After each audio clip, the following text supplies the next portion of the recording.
Assalamualaikum warahmatullahi wabarakatuh. Selamat pagi dan salam sejahtera bagi kita semua. Perkenalkan, kami dari kelompok 5 akan mempresentasikan materi tentang artikel ilmiah. Sebelum memasuki materi, izinkan saya memperkenalkan anggota kelompok.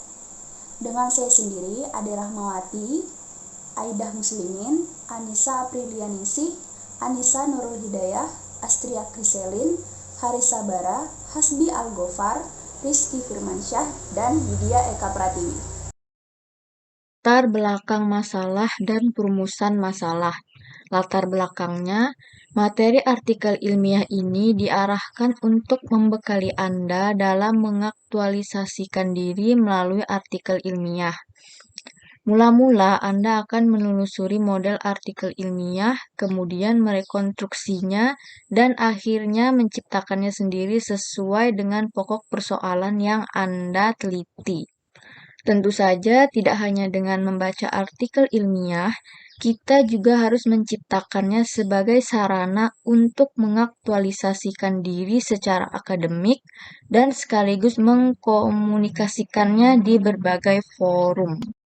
Adapun perumusan masalahnya, yang pertama, apa saja struktur pada teks artikel ilmiah? Yang kedua, bagaimana hubungan genre pada teks artikel ilmiah?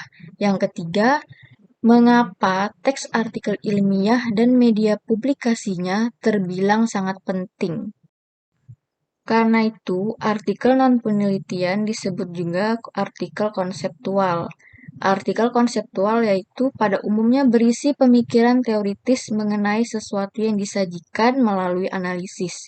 Artikel ilmiah populer relatif sama dengan artikel konseptual, yaitu artikel ilmiah yang lebih bergaya informal yang ditandai dengan penggunaan bahasa sehari-hari. Mengeksplorasi struktur teks pada artikel ilmiah. Yang pertama, struktur teks pada artikel penelitian dan artikel konseptual.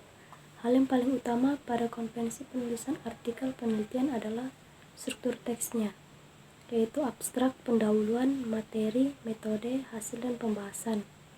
Pada praktik penulisan artikel penelitian, abstrak biasanya ditampilkan di bagian awal, dan untuk struktur teks yang tidak lengkap, ditinjau pustaka disisipkan pada pendahuluan, serta simpulan disisipkan pada pembahasan.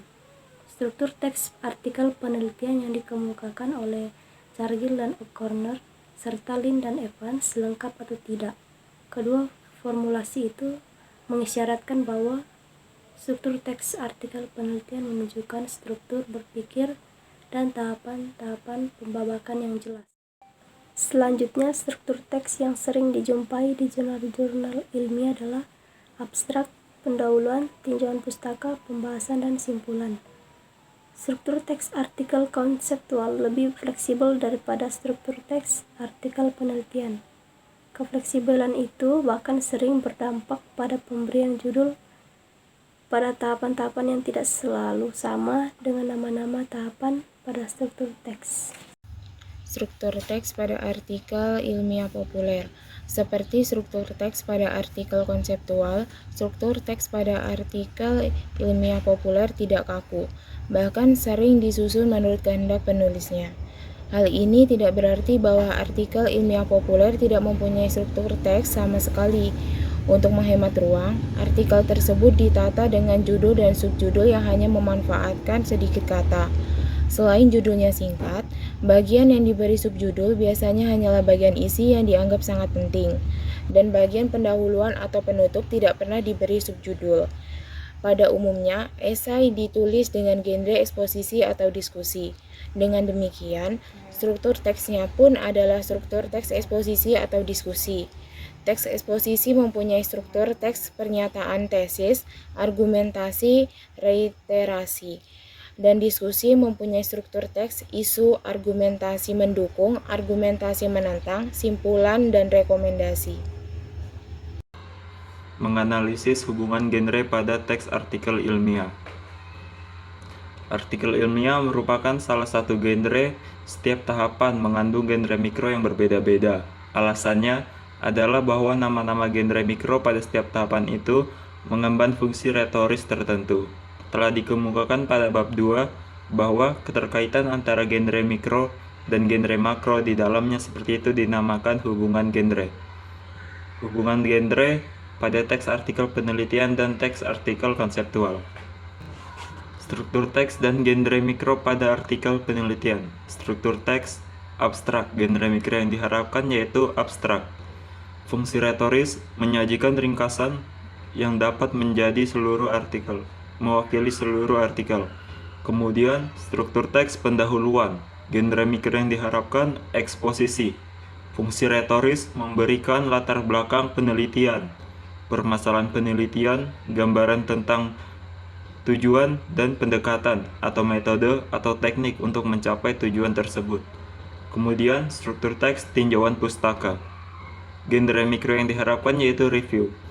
Fungsi retorisnya menyajikan ulasan teoritis tentang dasar pemikiran yang digunakan untuk memecahkan masalah penelitian. Kemudian, menyajikan ulasan tentang penelitian sebelumnya dan perbandingannya dengan penelitian yang dilaporkan pada artikel yang dimaksud.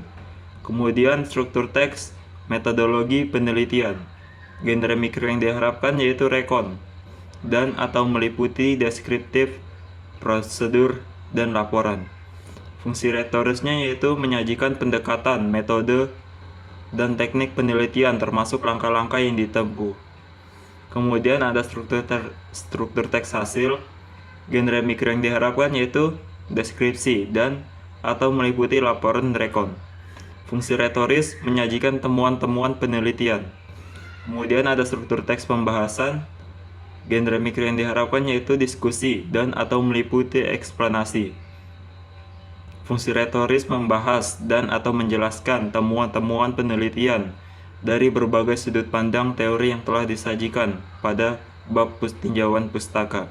Kemudian, membahas apakah kekurangan-kekurangan penelitian sebelumnya dapat ditutup oleh penelitian yang dilaporkan ini. Kemudian ada struktur teks kesimpulan. Genre mikro yang diharapkan yaitu eksposisi.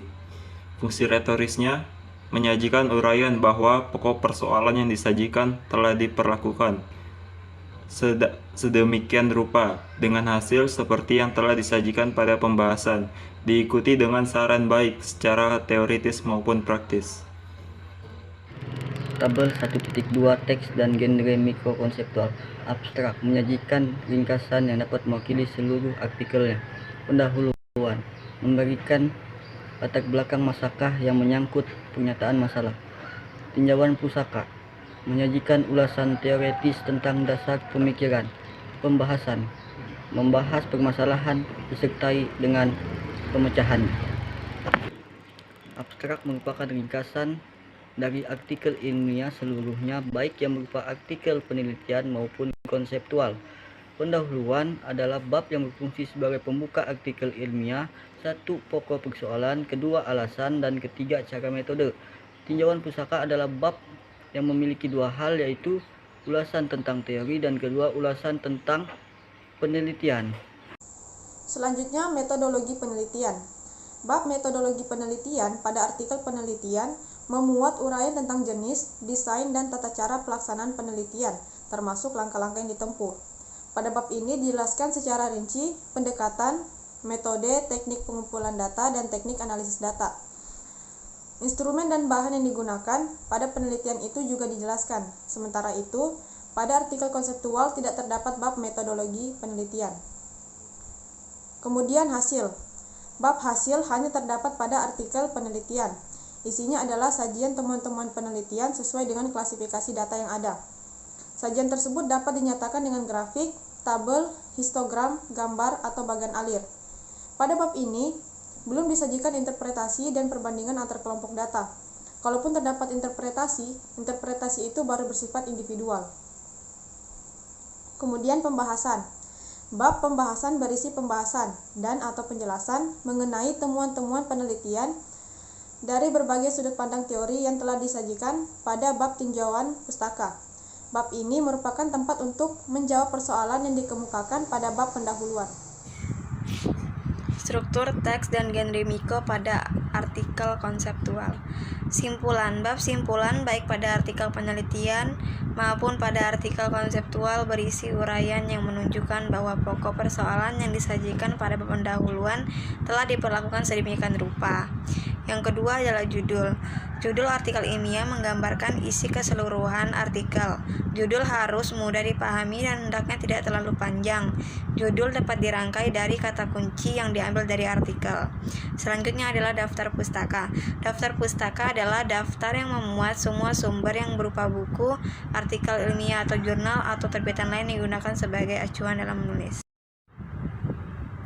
Hubungan genre pada teks artikel ilmiah populer. Yang pertama, artikel ilmiah populer disajikan dengan gaya yang cenderung informal. Yang kedua, ketidakformalan bahasa pada artikel ilmiah populer ditandai oleh penggunaan ragam bahasa sehari-hari dan sedikit istilah teknis.